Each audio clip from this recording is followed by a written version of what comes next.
7 years into our relationship, I stumbled upon my girlfriend's post on Reddit. She was asking for advice on how to dump me without facing any backlash. I stood in the snow, looking up at the window of her apartment, and I called her. Her impatient voice came through the phone. "I already told you, I'm in a meeting." I cut her off, my voice calm. "Sophia, let's break up." I had just gotten off the plane when I saw Sophia's post. New York to Vancouver. There were no direct flights during the Chinese New Year rush. So I transferred through Hong Kong, a 29-hour journey in total. All because Sophia had complained on the phone the day before. She said she had a fever but still had to finish a presentation, with no time to rest for the holiday. On the other end of the line, she was coughing her lungs out. I couldn't stop worrying, so I immediately booked a flight to see her. The cab ride from Vancouver International Airport to Sophia's apartment took an hour. During that hour, I read and reread her post over and over. I was desperately searching for any hint of reluctance or love. There was none. She said it was all a calculation. She said she needed my money and my connections, which is why she pursued me. Now that she had spread her wings, she'd met a new guy from a good family, so she wanted to get her life back on track. She wrote that the thought of having settled for a man for the past 7 years made her feel wronged. But for the sake of fame and fortune, she didn't regret it. Her only problem now was how to break up with me peacefully, without me retaliating. My hand holding the phone was shaking. I'm guessing my face didn't look too good either, because when I got out of the cab, the driver asked if I wanted him to take me to a hospital instead. I don't know how I managed to walk to the front of Sophia's apartment building. 3 o'clock in the afternoon in Vancouver. The sky was a dull, heavy gray, and snowflakes were drifting down. I sat on a bench outside her building, staring blankly for a while. Then I took out my phone and called Sophia. She hung up on me immediately. A second later, I got a text from her. "Busy. Can't talk." I don't know when it started, but Sophia's replies to me were always some version of "I'm busy." It's gotten to the point where I can hardly remember the 18-year-old Sophia who always had time for me. I opened our message history and scrolled up for a long time until I finally hit the top. Back then, Sophia loved talking to me. Scrolling through a full page, most of it was her. She'd share pictures of street food she tried, a song she heard that day, a cat she saw in the park at night, and then she would wait for me to see her. I remember one time I was on a business trip for a month, with a 5-hour layover in New York on my way back. When Sophia found out, she took the subway for an hour and a half from way across town just to come to the airport. She sat with me in the lounge for 3 hours, then took the hour-and-a-half subway ride back home. Her final exams were the next day, and I told her not to go to all that trouble. She cornered me, kissing me while whispering fiercely, "No way, I haven't seen you in 24 days. That's like 72 autumns have passed. It's been too long. I was afraid you'd forget me." The Sophia from back then was so passionate. Who would have thought such a fiery heat could one day turn so cold? The snow was coming down harder now. I looked up at her lit window. I decided to call her one more time. But before I could even dial, I saw her. She came downstairs in her pajamas to let someone in. I stood up without thinking, only to see a boy in a black down jacket jogging toward her. Sophia took the boy's hands, rubbing them between hers to warm them up, before pulling him into a hug and leading him inside. Snow collected on my shoulders. My hands trembled as I pulled out a cigarette and lit it. As the nicotine hit my throat, I suddenly remembered. 3 years ago, on a winter day just like this, Sophia had held me in her arms just like that. That was the year my grandmother passed away. My parents had divorced and started new families, so my grandmother raised me. The day she was buried, my parents, aunts, and uncles all breathed a sigh of relief. One less burden for them. Only I was left standing in the heavy snow, in front of my grandmother's grave. The post-funeral meal was a boisterous affair, the music loud and jarring. The world was so crowded, yet I felt utterly alone with nowhere to turn. I don't know how long I stood there until a warm embrace shielded me from the wind and snow. Sophia's voice whispered in my ear. She said, "You still have me." The tears I'd been holding back finally broke free. Back then, I thought a young woman's embrace was a sign of a true heart. Only now do I understand that, in this story, I was the only one who ever took it seriously. After 3 cigarettes, I finally managed to pull myself together. I'm 5 years older than Sophia, and when dating someone younger, I always tried to present myself as invincible. I was used to solving her problems, used to being the one she relied on, used to shouldering all the difficulties alone. So, since this breakup had been troubling her for so long, I would be the one to solve this problem for her. This was the last act of tenderness I could offer the woman I loved. I took out my phone and dialed her number for the 3rd time. This time, Sophia finally picked up, her tone dripping with annoyance. I already told you I'm in a team meeting. I cut her off gently. Sophia, let's break up. Sophia paused, then let out a sudden, cold laugh. Leo, since when did you start playing these kinds of games? The whole dramatic breakup routine? I don't know what's gotten into you today, but I'm really busy and not in the mood to coddle you. My voice trembled from the cold. Sophia, this is a decision I've thought long and hard about. From now on, you're free. Sophia was silent for a moment. Then her voice rose. Fine. You're the one who said it. Don't you dare regret it. I thought she would at least try to ask me to stay. I sighed, defeated. Okay. The things you left at my place. Before I could finish, she hung up. I clutched my phone, a bitter smile on my face. She couldn't even stand to hear one more sentence from me. We still had some shared assets to divide, but whatever. I'll have my attorney, Mr. Blackwood, contact her later. I'll make sure she gets a fair deal. I glanced at my watch. I had been waiting downstairs for 4 hours. The snow was gradually stopping. I figured it was time for me to go. I bought a ticket and flew straight back to New York. Another 24 hours. I started running a fever during the flight. When I got off the plane, my vision went black, and I collapsed on the jet bridge. When I woke up, I was in a hospital room. My childhood friend, Julian, was sitting next to me, taking my temperature. What are you doing here? I asked, rubbing my temples. You think I want to be? Julian scoffed.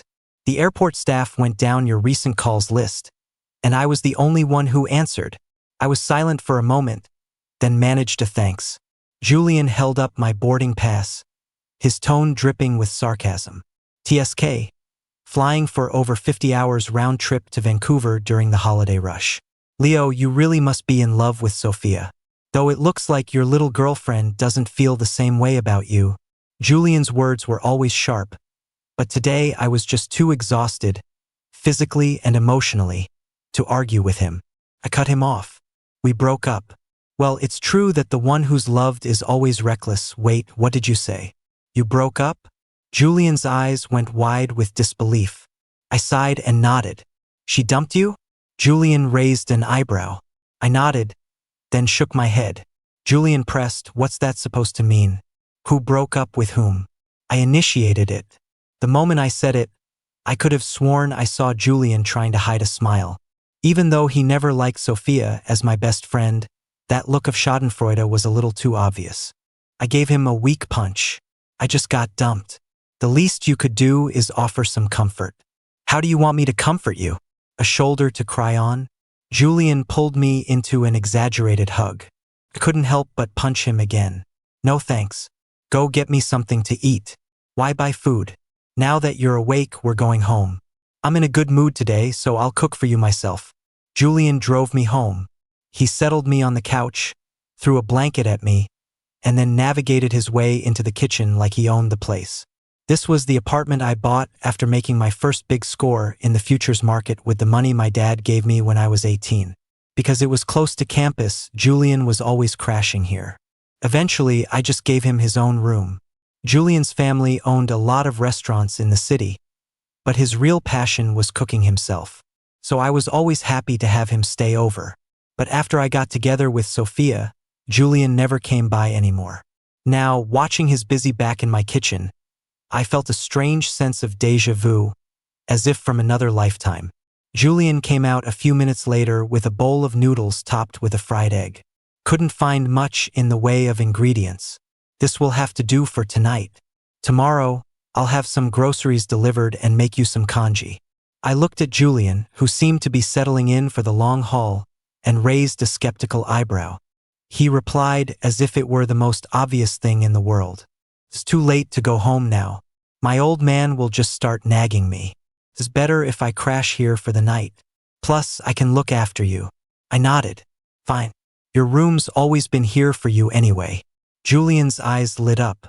He happily went to his room and changed into an old set of pajamas he'd left there. I went to my own room to rest.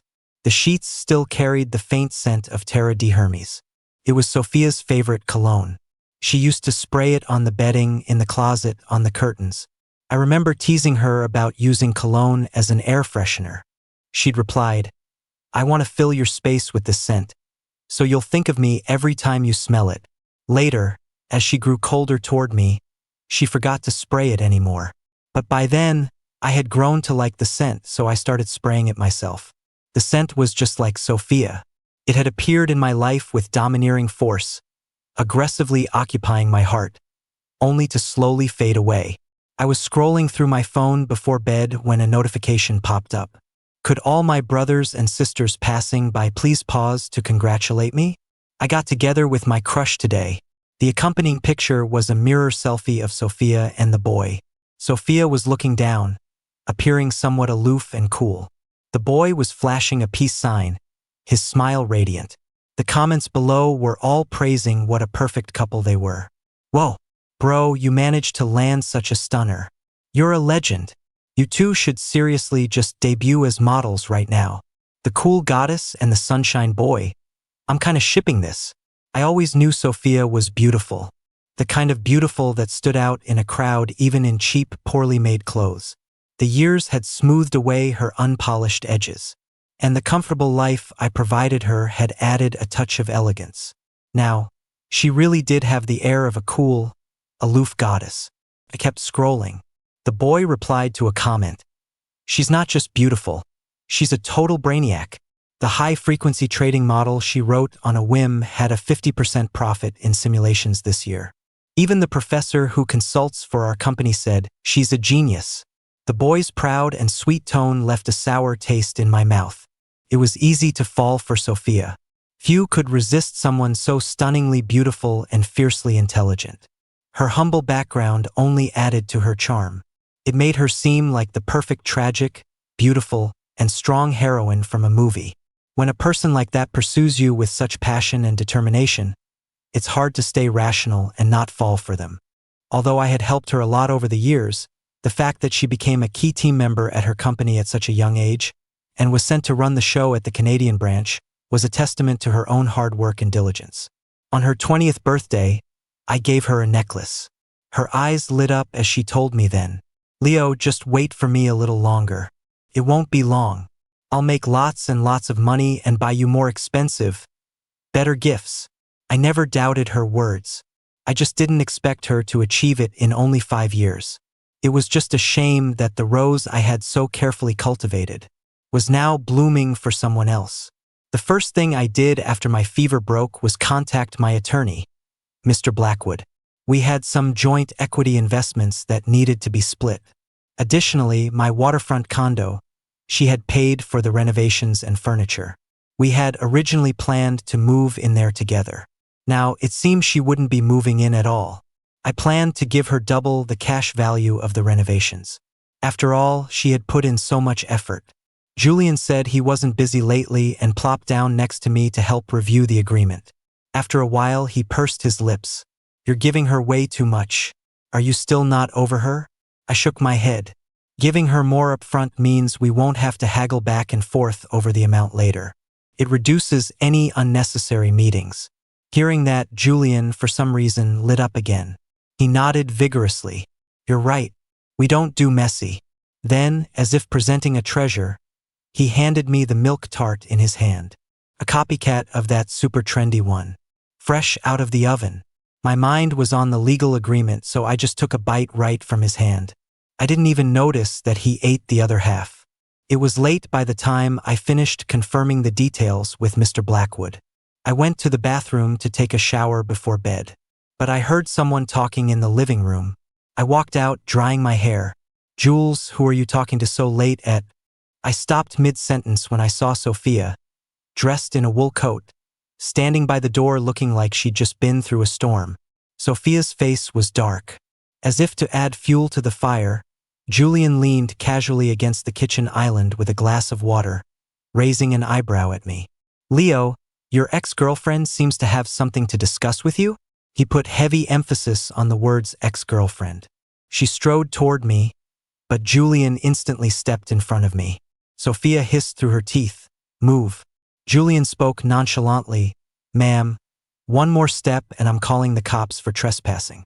Don't let his casual attitude fool you. Julian has a 9th-degree black belt in Taekwondo. Sophia's gaze shot past Julian's shoulder, landing coldly on me.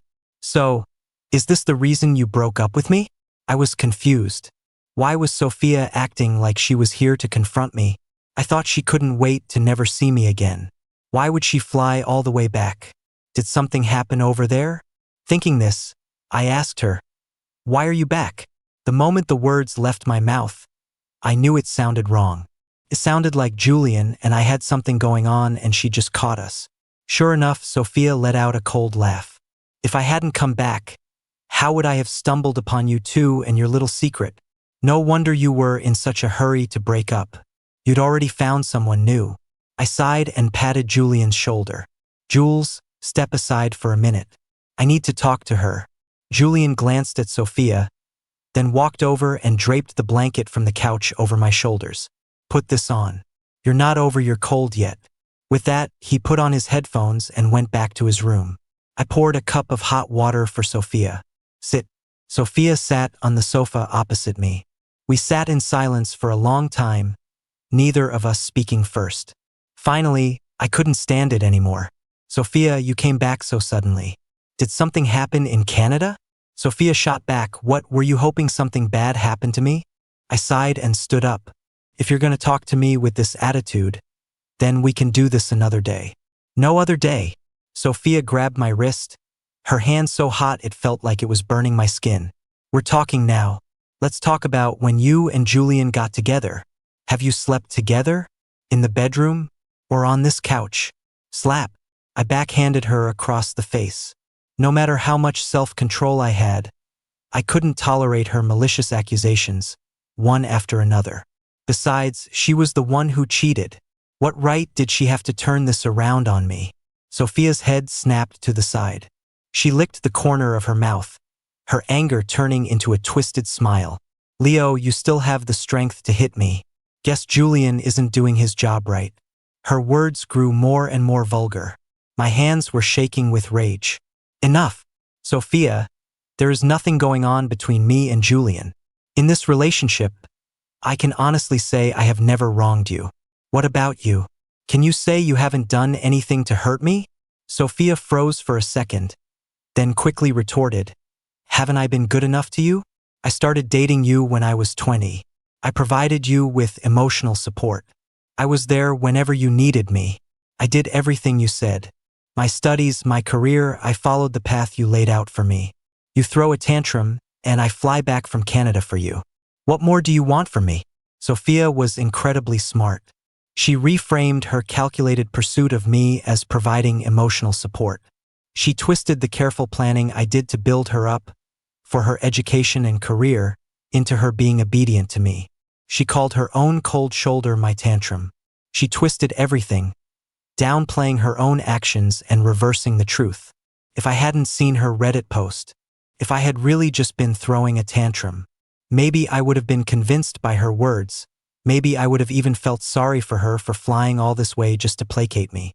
But the snow in Vancouver that day was so heavy. I stood there, frozen to the bone. Two voices were fighting in my head. One said, "Wait a little longer." The other said, "Let it go." I looked at our text history. It was all messages from me. The last one was still there. "Text me when you get home. I'm worried your fever will spike and no one will be there to take care of you." But I never got a reply. That's why I was so worried I booked a flight that very night. I flew thousands of miles to make sure she was okay. I rushed to her building. A dim, warm light was on in her window. During the first hour, I stood in the snow. I told myself if she just answers my call, I'll pretend I don't know anything. But she declined my call and told me she was busy. During the second hour, I stood in the snow. I told myself as soon as she's done with her work, if she just calls me back, I'll tell her I'm waiting downstairs. During the third hour, I stood in the snow. I told myself I should be proactive, talk to her, and try to win her back. And then I saw the boy in the black jacket. During the fourth hour, I stood in the snow. My hands and feet slowly went numb. The fiery love that once filled my chest gradually froze into ice. One gentle poke, and it shattered all over the ground. And so, I told myself, let it go. Part on good terms. I just never expected Sophia to be the one to attack me. And now she was asking me, what more do you want from me? Looking at the aggressive woman in front of me, I wanted to ask her the same thing. What more did she want from me? After a long pause, I sighed and lowered my gaze. Sophia, I saw the post. What Sophia stopped mid-sentence. Her face went deathly pale. Her mouth opened, but no words came out. I laughed at myself and finished the sentence I hadn't been able to say that day. Sophia, we were together for 7 years. I know you better than you think. You thought you were hiding your impatience so well, but you don't realize how sensitive a lover's heart is. Sometimes I wonder, how did the algorithm get it so right? How did it manage to recommend your burner account to me? It didn't even give me a chance for self-deception. Do you know what hurt me the most about that post? It wasn't that your feelings changed. It was that you thought if you broke up with me, I would retaliate. You still don't know me at all. Sophia, while it's true I helped you over the years, you don't need to sell yourself short. You are such a dazzling person. That's why I noticed you in the crowd all those years ago. Even without my help, you would have shined just as brightly. Even if you weren't my partner, I would still admire you and be willing to mentor you. The day I told you we were breaking up, I was actually right downstairs. I stared at the light in your window for 4 hours. In those 4 hours, all I could think about were the good times we had. I believe you put your heart into this relationship too. So, I never thought of retaliating against you, and I never would. I saw the boy. He seems like a nice kid. I hope you treat him well. Thank you for the 7 years you gave me. I wish you all the best in the future. After I finished, Sophia was silent for a very long time. Then, she took a deep breath and spoke, trying to sound casual. Okay, it's good we cleared the air. Looks like I was overthinking things. I didn't expect you to be so reasonable. Well then, thank you for taking care of me all these years. In the future, for some reason, I thought I heard a tremor in her voice. In the future, can we still be friends? I shook my head, gently but firmly rejecting her. Why? Sophia asked. Didn't you just say you don't resent me? I replied softly, Sophia, when you've truly loved someone, you can't go back to being friends. It's getting late, and I don't have a spare room. I won't ask you to stay. Sophia's figure looked lost and dejected as she left. On her way out, she even tripped on the small stool by the door. Just as the door was slowly closing, Sophia suddenly turned back and looked at me. Maybe I was mistaken, but her eyes were red. I closed the door, and as I turned around, I almost bumped right into Julian. Jules, what are you doing? Julian huffed. Just seeing how long you were going to stare after her. I gave him a light kick. Keep talking nonsense and you can get out too. Julian scurried into the kitchen and pulled a slice of lemon cheesecake from the fridge. Try this. I made it this afternoon. Stole the recipe from one of my family's Michelin star chefs. I glanced at the time. 11 p.m. You want me to eat sweets at this hour? I asked, my eyes wide. Julian clicked his tongue. Seriously? You're a grown man. Are you worried about gaining weight? He looked me up and down. If you ask me, you could stand to gain a few pounds. It's not about getting fat. I'm worried about my cholesterol. It's fine, just have a little. Sweets help produce dopamine. Julian shoved the spoon into my hand. You looked like you were about to cry a minute ago. This idiot. I hadn't been planning on crying. But his attempt at emotional manipulation actually made my nose sting. I fiercely scooped up a spoonful of cheesecake and shoved it in my mouth. Julian watched me the whole time with a grin. Is it good? You're making me your taste tester without trying it yourself? This isn't being a taste tester. This is called having confidence in my craft. I wanted to say something snarky, but the cake was actually really good. And with Julian here joking around, I didn't feel quite as miserable. I nodded. Yeah, it's really good. Really? Julian raised an eyebrow. Let me try. With that, he took my wrist and, using my spoon, took a bite. Mr. Blackwood couldn't get a hold of Sophia, so the money I wanted to give her remained with me. I stopped worrying about it. I had done everything I could. I never expected to see a follow-up to that Reddit post. First, Sophia pinned a comment at the top of her original post. Update, we broke up. Can't believe how easy it was. I put my head in my hands and sighed. Her gloating tone was just asking for trouble. I watched as she argued with people in the comments, line by line, like a child. It was as if she had to prove to everyone that her decision to leave me was the right one. The post got more and more popular and more people saw it. Someone even tentatively forwarded it to me saying, "LOL, the story sounds a lot like yours." I sighed and shook my head, feeling like Sophia had been possessed by someone else. Where had all her usual intelligence and rationality gone? Worried about her getting doxxed? I thought about it and sent Sophia a text. "You should delete that post." Sophia replied almost instantly. "Don't tell me what to do." Seeing that exclamation point, I felt like I was looking at the 20-something Sophia who loved to argue with me. Only this time, who was she arguing with? Before I could figure it out, Julian came out of the kitchen with a sizzling pot of clay pot rice. "Quick, quick, get me a trivet." Julian lifted the lid, and a cloud of steam billowed up. Bright red sausage lay on top of glistening white rice. Bits of green vegetables were scattered throughout. Julian slowly removed the lid and poured a specially mixed sauce over everything. He flipped, stirred, and then served a bowl in front of me. He grinned. "Dinner's ready." In the time since I'd broken up with Sophia, Julian had been feeding me a new dish every day. He'd actually managed to make me gain 7 pounds. I asked him while eating, "Aren't you busy lately? You're always here. What, you ready to kick me to the curb now that I've served my purpose?" Julian's chopsticks paused, and he raised an eyebrow at me. "Don't be ridiculous. I'm just concerned about you. I don't want to mess up your work. I know you're worried about me, but I'm really okay now." Julian slowly chewed a piece of crispy rice. His eyes lowered as he said casually, "My old man is handling the restaurant inspections himself lately. My focus is on the new location downtown. Your place is close to the new spot, so it's convenient for me to stay here. I might have to impose on you for a while longer." "Jules, please stop using the word impose. Stay as long as you want." "Seriously?" Julian glanced up. "Oh, so I can stay for a lifetime?" Here we go again. Julian was a great guy in every way, but sometimes when he was in a mood, he liked to test our friendship. For example, when I once introduced him to Sophia as my best friend. Julian shot back, "So if your best friend and your girlfriend get into a fight, who do you side with? The person who's right?" Julian scoffed. "Wrong answer. A real best friend would never put you in that position in the first place. Your answer proves you don't know me and you don't trust me." I thought he was joking and punched his arm. "You've been reading too many dramatic novels. You should see your face right now." Who knew he'd actually get mad? I had to part with a bottle of my treasured whiskey to calm him down.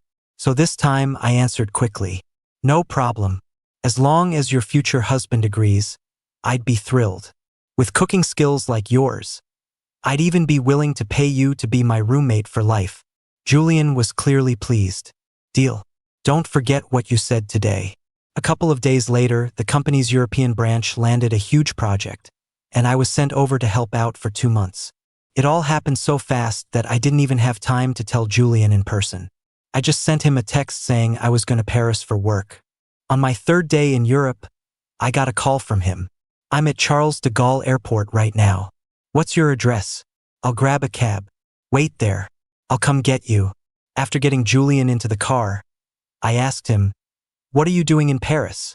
"My dad wants to open a French restaurant. I'm here to do some research." I was silent for a moment, then asked, "Where's your hotel?" Julian said, "I haven't booked one yet. Is your place big enough?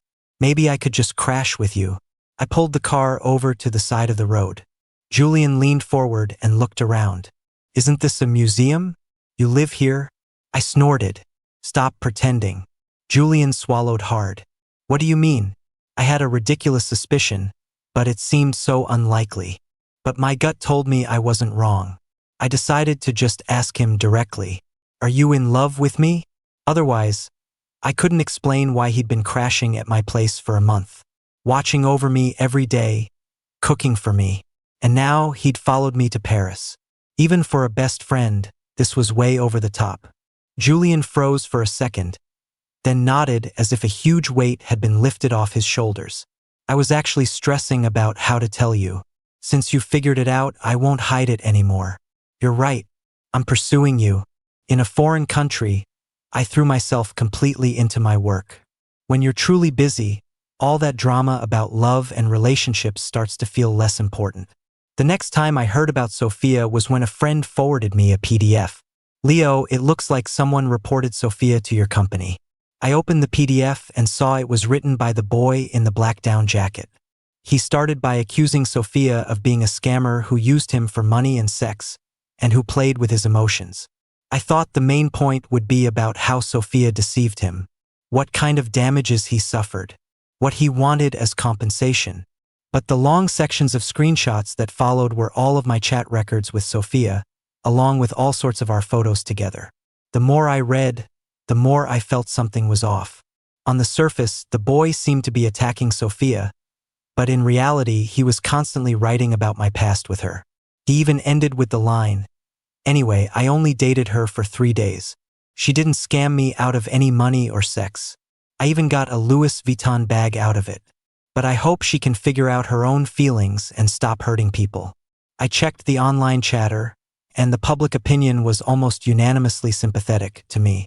Even stranger, Sophia started responding to people from her main account.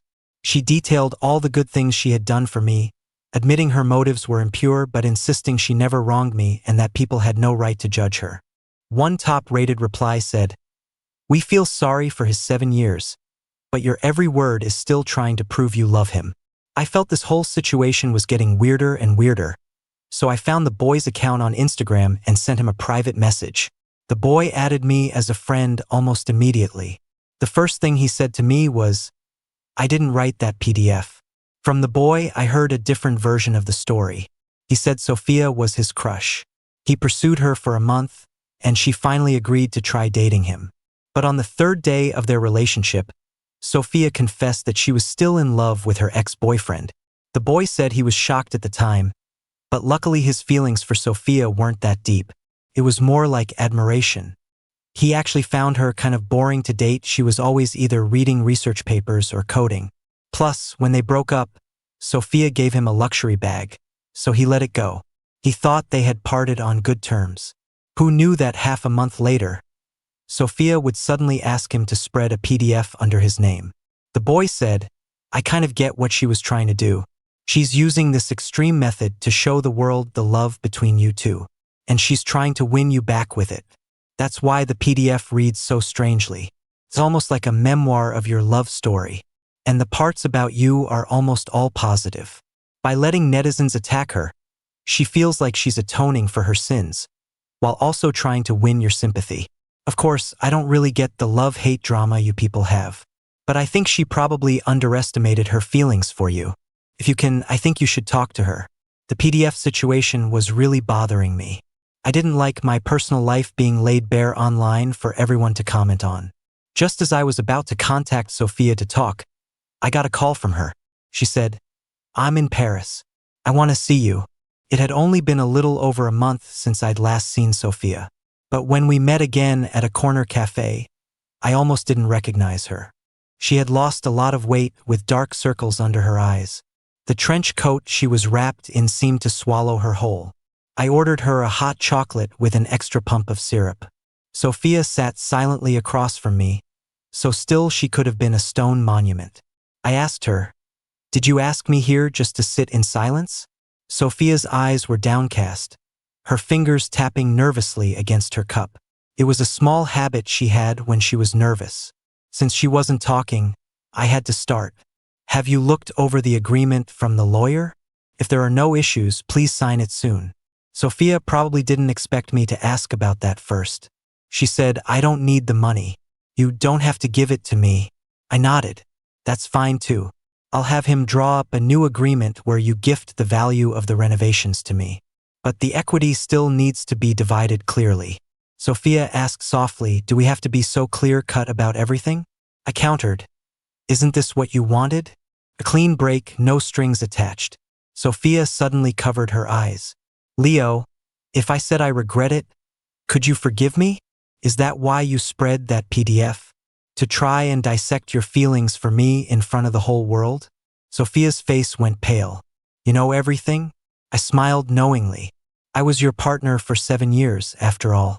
But Sophia, you were with me for 7 years, and you still don't know me. Once I make a decision, I don't change my mind. So, delete the posts, deactivate the accounts, and end this whole farce. Sophia suddenly spoke. Leo, since you sat down, you haven't once asked me how I've been. I raised an eyebrow. Isn't it obvious? Whether you're regretting it, feeling remorseful, or wasting away from heartbreak. That's your business. If you care even a little about the impression you've left on me, then please stay out of my world. Don't bother me anymore. Sophia's tears fell silently, one drop after another, rolling down her cheeks, like a quiet rain.